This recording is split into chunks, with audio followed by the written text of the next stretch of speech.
Hello to all, నేను మీ మాధవిని. Welcome back to my channel. Telangana స్టైల్లో బెల్లం పాల తాలికలు ఎలా చేయాలో చూసుకుందాము. ప్రాసెస్లోకి అయితే వెళ్దాం. దీనికోసం అయితే నేను చపాతీ పిండి తీసుకున్నాను.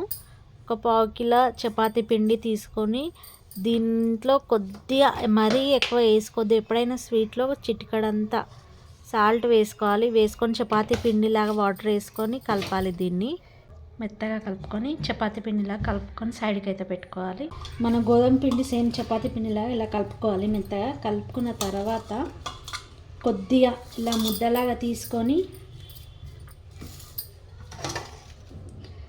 ఒక ప్లేట్లో పిండి జల్లుకోవాలి. పిండి జల్లుకొని ఇలా కొద్దిగా ఇలా తీసుకోవాలి.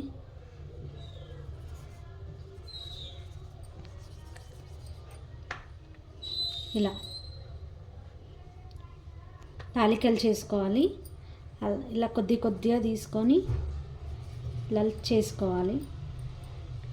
మనకి ఏ సైజులో కావాలో ఆ సైజులో చేసుకోవాలి. కింద పొడిపిండి అయితే వేసుకోవాలి, లేకపోతే అంటకపోతుంది. మళ్ళీ సేమ్ ఇలా కొద్దిగా వేసుకొని కొద్దిగా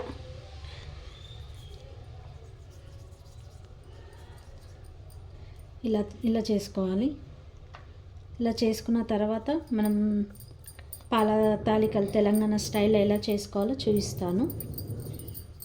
మన పాల తాలికలు అయితే ఇలా రెడీ చేసుకున్నాను చూడండి. అండ్ కొన్ని ఇలా ఉండ్రాలు కూడా చేసుకున్నాను. దీనికోసం అయితే కొన్ని వాటర్ అయితే పొయ్యి పైన పెట్టుకోవాలి. తర్వాత 1/2 kg బెల్లం, అది మసులుతున్నప్పుడు ఇవి వేసుకోవాలి. దాంట్లో ఇలా విడివిడిగా అనుకుంటూ వేసుకోవాలి, అతుక్కోకుండా చూసుకోవాలి.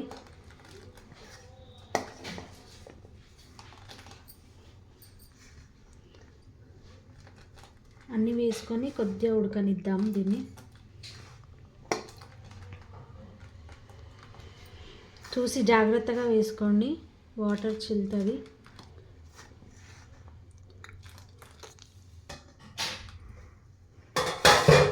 ఇవి కొద్దిగా ఉడకనిద్దాము. వీటినైతే అయిపోయింది. ఇలా ఒకటి తీసుకొని ఇలా స్మూత్గా అంటే ఉడికినట్టే. అది ఉడికిన తర్వాత 1/2 kg బెల్లం తీసుకొని దీంట్లో వేసుకోవాలి.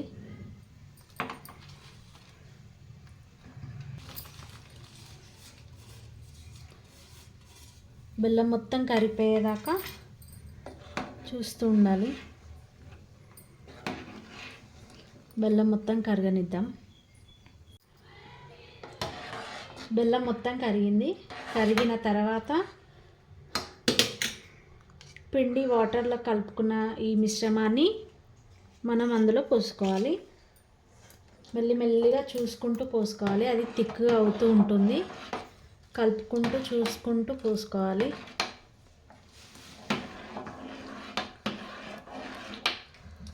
చూసారా, థిక్గా అవుతుంది. ఈ పిండిని కొద్దిసేపు ఉడకనిద్దాం. దీంట్లో ఉడికి అది థిక్గా అవుతుంది.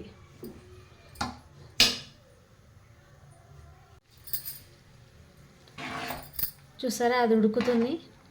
అది బాగా ఉడుకుతున్నప్పుడు థిక్గా అవుతుంది. మరీ ఎక్కువ ఆ పిండిని వేసుకుంటే మరీ చాలా థిక్ కన్సిస్టెన్సీ వస్తుంది. అలా ఏమొద్దు, కొద్దిగా వేసుకొని అది ఉడుకుతుంటే ఇలా అవుతుంది.